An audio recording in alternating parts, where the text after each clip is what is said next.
जय हिंद। थंबनेल में आपने देख लिया होगा क्वेश्चन क्या है। क्वेश्चन आज का हमारा टॉपिक है अप्रैल थीसिस, क्लास 9th का हिस्ट्री का जो चैप्टर है रशियन रिवोल्यूशन, उसमें ये बार-बार क्वेश्चन पूछा जाता है अप्रैल थीसिस, जो कि व्लादिमीर लेनिन से रिलेटेड है। उस क्वेश्चन को हम डिस्कस करेंगे। क्वेश्चन है what is April thesis, what is April thesis. अब अप्रैल थीसिस, चूंकि अप्रैल के महीने में इस थीसिस को लाया गया था और लाया था व्लादिमीर लेनिन ने, लाया था व्लादिमीर लेनिन ने, इसलिए इसको कहा जाता है अप्रैल थीसिस। अब ये थीसिस है क्या, इसको हम समझेंगे। व्लादिमीर लेनिन जब 1917 में रिवॉल्यूशन हो जा रहा है रूस में, 1917 के रिवॉल्यूशन के बाद व्लादिमीर लेनिन ने रूस का जो जितना भी सिस्टम था इसने टेक ओवर कर लिया, रूस के ऊपर पूरा अपना अधिकार जमा लिया। अब इसके सामने रूस की जो कंडीशन थी वो पूरी तरह से बहुत बुरी कंडीशन उसको मिली थी।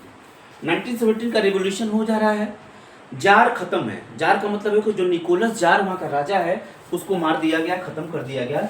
अब पूरी तरह से व्लादिमीर लेनिन रूस को टेक ओवर करता है और टेक ओवर करने के बाद अब इसके सामने सबसे बड़ी समस्या है कि ये रूस की कंडीशन को कैसे बेहतर किया जाए। अब ये क्या करता है, अप्रैल थीसिस एक ऐसा थीसिस लाता है जिसके माध्यम से रूस की कंडीशन को बेहतर करना है। अब सबसे बड़ी समस्या है इसके पास मैन पावर। ये मैन पावर इसके पास नहीं है। क्यों नहीं है? क्योंकि जितने भी मैन पावर है उसमें फर्स्ट वर्ल्ड वार चल रहा है। फर्स्ट वर्ल्ड वार में 1914 से लेके 1918 तक फर्स्ट वर्ल्ड वार चल रहा है। और उस फर्स्ट वर्ल्ड वार में, प्रथम विश्व युद्ध में, रसिया पूरी तरह से पार्टिसिपेट कर रहा है। अब जब रसिया पार्टिसिपेट कर रहा है तो रसिया के पूरे सैनिक पार्टिसिपेट कर रहे हैं। इसका मतलब है कि रसिया के जितने भी लोग हैं, जितने भी यूथ हैं, वो सारा कहाँ पे पार्टिसिपेट कर रहे हैं? फर्स्ट वर्ल्ड वार में कर रहे हैं। अब जब फर्स्ट वर्ल्ड वार में जितने भी रसिया के यूथ पार्टिसिपेट कर रहे हैं, यानी कि मैन पावर रूस के पास नहीं है। अब व्लादिमीर लेनिन रसिया को टेक ओवर कर रहा है और टेक ओवर करने के बाद अब इसको लग रहा है कि जब तक हम मैन पावर को नहीं लाएंगे रूस की इकोनॉमिक कंडीशन को हम सुधार नहीं सकते हैं। तब ये अप्रैल थीसिस नामक एक सिद्धांत लाता है और उसी सिद्धांत के माध्यम से रूस की कंडीशन को बेहतर करने का प्रयास करता है। अब इस थीसिस में, जो अप्रैल थीसिस है, इसमें 3 काम करता है। ये अप्रैल थीसिस में 3 काम करता है। कौन करता है? व्लादिमीर लेनिन 3 काम करता है, 3 थीसिस लाता है। पहला वो करता है, जर्मनी से एक ट्रीटी करता है, समझौता करता है, और उस समझौते का नाम है ब्रेस्ट लिटोवस्क की ट्रीटी। Brest Litovsk treaty. ये ट्रीटी करता है, किससे करता है? रूस और जर्मनी, रसिया प्लस जर्मनी के बीच में समझौता होता है। क्योंकि जर्मनी फर्स्ट वर्ल्ड वार में एक्सिस पावर है। अब एक्सिस पावर का क्या है? एक्सिस पावर हम बाद में इसको डिस्कस करेंगे किसी और वीडियो में। एक्सिस पावर 2 प्रकार के लोग शामिल हैं, एक्सिस पावर और plus allied power. Axis power में जर्मनी है और एलाइड पावर में इंग्लैंड, फ्रांस एक्सेट्रा, ये सारे देश शामिल हैं। एक्सिस पावर में जर्मनी है। इस जर्मनी से रसिया क्या करता है? एक समझौता करता है। रसिया का मतलब व्लादिमीर लेनिन की बात हम कर रहे हैं। व्लादिमीर लेनिन जर्मनी से एक समझौता करता है और उस समझौते का नाम है ब्रेस्ट लिटोवस्क की ट्रीटी। और इस ट्रीटी के माध्यम से वो क्या करता है? प्रथम विश्व युद्ध से, फर्स्ट वर्ल्ड वार से अपने आप को वापस कर लेता है, विड्रॉल कर लेता है। पहला जो अप्रैल थीसिस का पहला सिद्धांत है, विड्रॉल फ्रॉम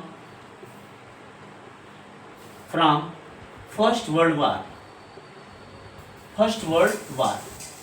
यानी कि प्रथम विश्व युद्ध से रसिया अपने आप को अलग कर लेता है। पहला सिद्धांत जो अप्रैल थीसिस का है, withdrawal from the first world war, प्रथम विश्व युद्ध से अपने आप को जब अलग कर लेता है। अब रसिया की एक समस्या तो सॉल्व हो गई कि उसके पास मैन पावर आ गई। जब युद्ध समाप्त हुआ तो जितने भी रूस के सैनिक थे, जितने भी मैन पावर थी, कहाँ पे पार्टिसिपेट कर रही थी? युद्ध में, वो सारी वापस आ गई। अब जब वापस आ गई तो उन लोगों के पास कोई काम नहीं दिख रहा था। अब जब काम नहीं दिख रहा था तो उनके पास काम चाहिए। व्लादिमीर लेनिन दूसरा अप्रैल थीसिस में करता है कि उसके पास बहुत सी ज़मीनें हैं, रूस के पास बहुत सारी ज़मीनें हैं और वो ज़मीनें बड़े बड़े ज़मींदारों के पास, बड़े बड़े जो रिच मैन हैं उनके पास रहती है। व्लादिमीर लेनिन दूसरा काम करता है कि उनसे ज़मीनें वापस करता है, छीनता है, और छीन करके प्रथम विश्व युद्ध से जितने भी सैनिक वापस रसिया हैं उनके बीच में वो क्या करता है, बांट देता है।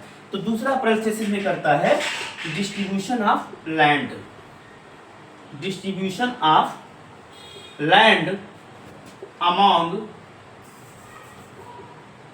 The people of France, sorry people of Russia, people of Russia. April thesis में पहला हमने देखा कि वो प्रथम विश्व युद्ध से, फर्स्ट वर्ल्ड वॉर के अपने आप को अलग कर लेता है, और किस संधि के माध्यम से, किस ट्रीटी के माध्यम से करता है, ब्रेस्ट लिटोवस्क की ट्रीटी करता है। दूसरा करता है कि जितने भी फर्स्ट वर्ल्ड वॉर में सैनिक वापस आए हैं उनके बीच में जमीनों को बांट देता है। अब जब किसान जमीन पा गए, जो यूथ है उनके पास जमीनें आ गई, अब जमीन में कुछ भी करेंगे, चाहे वो खेती करेंगे, चाहे वो कुछ भी करेंगे, एग्रीकल्चर करेंगे, इंडस्ट्री लगाएंगे, लेकिन इनके पास जो यूथ है उनके पास पैसा नहीं है, पैसा है नहीं। जब पैसा है नहीं तो इन जमीनों पे क्या करेंगे। अब व्लादिमीर लेनिन को फिर समस्या आ गई कि भाई चलो आदमी वापस आ गए फर्स्ट वर्ल्ड वॉर में, आदमी तो आ गए, अब आदमी आ गए तो उनके पास ज़मीनें भी हो गई, ज़मीनें आ गई, लेकिन उनके पास पैसा तो नहीं है। अब पैसे के लिए व्लादिमीर लेनिन जब बैंकों के पास जाता है तो बैंक पैसा देने से मना कर देते हैं। अब जब पैसा मना कर देते हैं तो फिर ये जो यूथ हैं वो क्या करेंगे। अब ये तीसरी प्रॉब्लम करता है अप्रैल थीसिस में कि जितने भी वहाँ के बैंक हैं उन बैंकों पे कब्जा करता है, कंट्रोल करता है, और कंट्रोल करता है नेशनलाइजेशन ऑफ द बैंक। वो तीसरा काम करता है नेशनलाइजेशन ऑफ बैंक।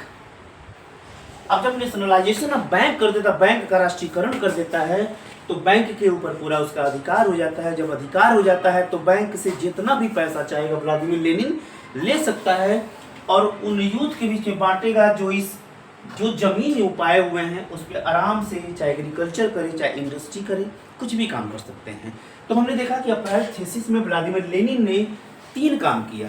पहला उसने किया कि ब्रेस्ट लिटोवस्क की ट्रीटी की, और उस ट्रीटी के माध्यम से जर्मनी के द्वारा अपने आप को फर्स्ट वर्ल्ड वॉर से अलग कर लिया। दूसरा उसने काम किया कि जितने भी सैनिक वापस आए युद्ध के बाद उनको ज़मीनें बहुत सारी दे दी, ज़मीनें दे दिया ताकि वो खेती करें, अपना इंडस्ट्री लगाएं, चाहे जो भी काम करें, रोजगार पैदा करें या फिर देश की इकोनॉमी में पार्टिसिपेट करें।